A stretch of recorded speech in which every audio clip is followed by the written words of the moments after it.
আমরা তো বললামই যে অযৌন প্রজনন হচ্ছে যে বার্ডিং, এবং আরেকটা আমরা যৌন প্রজনন সম্পর্কে জানবো।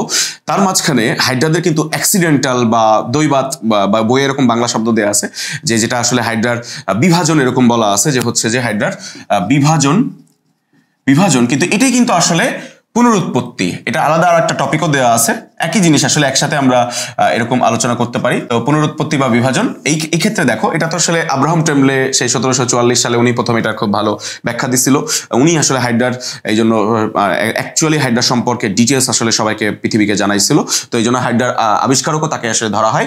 খেয়াল করে দেখো, এই যে তোমার হচ্ছে যে বিভাজন বা পুনরুৎপত্তি জিনিসটা, এটা আসলে হাইড্রা নিজে করতে পারতেছে না বা করতেছে না। কিন্তু যদি কেউ একটা হাইড্রাকে, তুমি আমিও যদি একটা হাইড্রাকে নিয়ে কেটে অর্ধেক করি, 3টা টুকরা করি, 4টা টুকরা করি, এবং আমরা কিন্তু এটা বাসায় নিয়েও পরীক্ষা করতে পারি। হাইড্রা পুকুরের পানি থেকে ধরা খুব বেশি কঠিন কিছু না।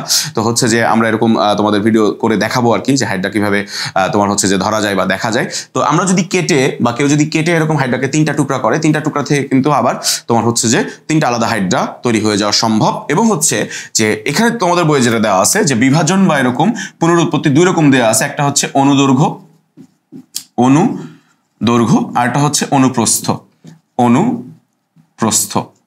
এরকম তোমার হচ্ছে দেয়া আছে। অ্যাক্সিডেন্টাল যেটা আর কি, অনুদৈর্ঘ্যের ক্ষেত্রে কি হচ্ছে, একটা হাইড্রা ধরো, একটা হচ্ছে যে হাইড্রা এরকম, সে হচ্ছে আমরা এরকম দিলাম, ধরো একটা হাইড্রা, তাকে তুমি এখন কেটে দিলা, হ্যাঁ, এভাবে কাটলে কি হবে, এইভাবে কাটলে তোমার হচ্ছে যে এইরকম একটা ঘটনা ঘটবে, ঠিক এরকম একটা ঘটনা ঘটবে। আবার ধরো যে এই পাশের এই অংশটা, ঠিক আছে, এই পাশের এই অংশটা ধরো যে এইখানে বাকিগুলা এরকম, তার মানে তুমি এটাকে অর্ধেক করে ফেলছো, ঠিক অর্ধেক করে ফেলছো। এখানে ধরো যে একটোডার্মের কোষ আছে, এখানে ধরো একটোডার্মের কোষ আছে, তারপরে হচ্ছে যে এন্ডোডার্মের কোষ ছিল এরকম, ঠিক আছে, এন্ডোডার্মের কোষ ছিল।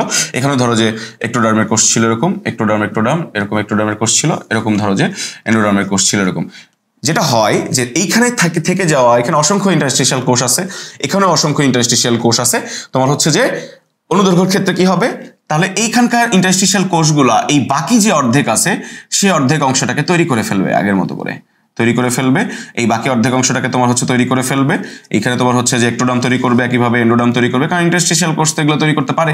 তোমার হচ্ছে যে এইগুলোকে সে হচ্ছে তৈরি করে ফেলবে, এগুলোকে তৈরি করে ফেলবে। বাকি এখানকার যে কোষিকাগুলো মিসিং ছিল সেই কোষিকাগুলো তৈরি করে ফেলবে। সেম ভাবে তোমার এখানেও তোমার হচ্ছে এরকম, তোমার হচ্ছে তৈরি করে ফেলবে, এরকম হচ্ছে তৈরি করে ফেলবে, ঠিক এরকম তৈরি করে ফেলবে। এখানকার কোষিকাগুলো এরকম তৈরি করে ফেললো। এটাকে আমরা কি বলতেছি, এটাকে আমরা বলতেছি হচ্ছে যে অনুদৈর্ঘ্য, তোমার হচ্ছে যে বিভাজন, অনুদৈর্ঘ্য বিভাজন। আবার এই হাইড্রাটাকে যদি আমরা এইভাবে যদি কাটি, প্রস্থচ্ছেদ করি এরকম, তাহলে কি হবে, প্রস্থচ্ছেদ করলে অনুপ্রস্থ বিভাজনের ক্ষেত্রে আমরা এখন যাচ্ছি, অনুপ্রস্থ বিভাজনের ক্ষেত্রে এরকম যাচ্ছি, অনুপ্রস্থ বিভাজনের ক্ষেত্রে যে এটাকে যদি আমরা আলাদা করি, তাহলে এই অংশটা ধরো যে কাটলো, আবার তোমার হচ্ছে যে উপরের এই অংশটা, এটা ধরো যে অর্ধেক হয়ে গেল, আমরা এটাকে মুছে দিই। ধরো যে আমরা অর্ধেক করলাম, উপরের এই অর্ধেকে তার মুখ আছে, এখানে তোমার হচ্ছে যে মুখছিদ্র আছে, এখানে তোমার হচ্ছে যে বা এরকম হাইপোস্টমের অংশটা আছে, আর এখানে তোমার হচ্ছে কোষিকাগুলো আছে, ঠিক, কিন্তু নিচের অর্ধেক অংশ নাই, পাদচাকতি বা এরকম অর্ধেক অংশগুলো হচ্ছে, নিচের অর্ধেক অংশ ধরো নাই।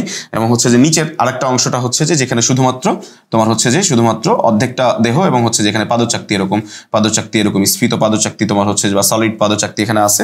তো হচ্ছে এখানে কি হবে, তাহলে এখানে থাকা ইন্টারস্টিশিয়াল কোষগুলা এখানে হাইড্রার বাকি অংশটাকে তৈরি করে ফেলবে, অর্থাৎ তার মুখছিদ্র তৈরি করবে, হাইপোস্টম তৈরি করবে, এবং তোমার হচ্ছে যে কোষিকাগুলোকে এরকম তোমার তৈরি করে ফেলবে। বাকি অংশটাকে, লাল অংশটা দেব আমরা ধরো বুঝাইলাম, নতুন অংশ আর কি, এই বাকি অংশ তৈরি করে ফেলবে।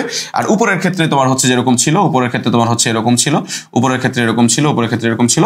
তাহলে এখানে থাকা ইন্টারস্টিশিয়াল কোষগুলা তাদের যে ইন্টারস্টিশিয়াল কোষ আছে, যারা তোমার হচ্ছে যে কোনো কোষ তৈরি করতে পারে, সেই কোষগুলা তোমার হচ্ছে যে নিচের বাকি দেহের অর্ধেক অংশ এবং পাদচাকতি তোমার হচ্ছে যে এই অংশগুলো হচ্ছে তৈরি করে ফেলবে। এটাই আসলে হচ্ছে যে অনুপ্রস্থ বিভাজন। যে আমরা যদি অনুপ্রস্থভাবে হাইড্রাকে কেউ কেটে ফেলে, তাহলে হাইড্রাও সেটাকে অনুপ্রস্থভাবে তৈরি করে ফেলবে।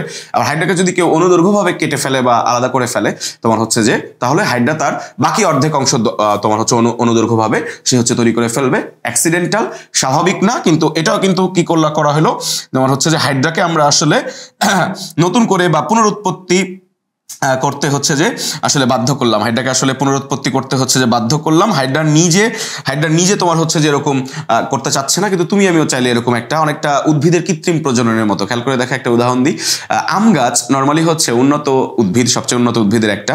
সেই আম গাছের কিন্তু প্রজনন হচ্ছে কি, স্বাভাবিক প্রজননটা হচ্ছে কি যৌন প্রজনন। তার পরাগরেণু এবং ডিম্বাণুর মাধ্যমে তার মুকুলে থাকা যে ফুল আছে, যে আমরা মুকুল নামে চিনি, সেখানে তোমার যৌন প্রজননের মাধ্যমে নতুন তোমার হচ্ছে যে আমের বীজ তৈরি হয়, বা তোমার হচ্ছে যে ফার্টিলাইজেশন বা নিষেক হওয়ার মাধ্যমে।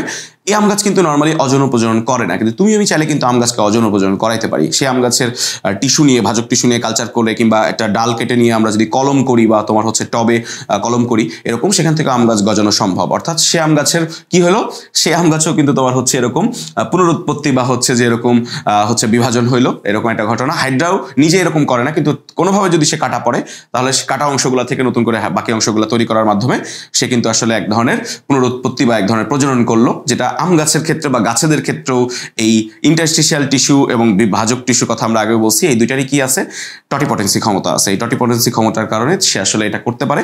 গাছেদের সাথে কিন্তু হাইড্রার এখানে একটা মিল আছে। তো আমরা হচ্ছে হাইড্রাদের অযৌন প্রজনন এবং বিভাজন দুইটাই আসলে এই দুইটাই আসলে এক ধরনের অযৌনভাবে হাইড্রার পুনরুৎপত্তি বা প্রজনন, এই দুইটা সম্পর্কে আমরা জানলাম। এরপরে হচ্ছে আমরা যৌন প্রজনন সম্পর্কে জানবো।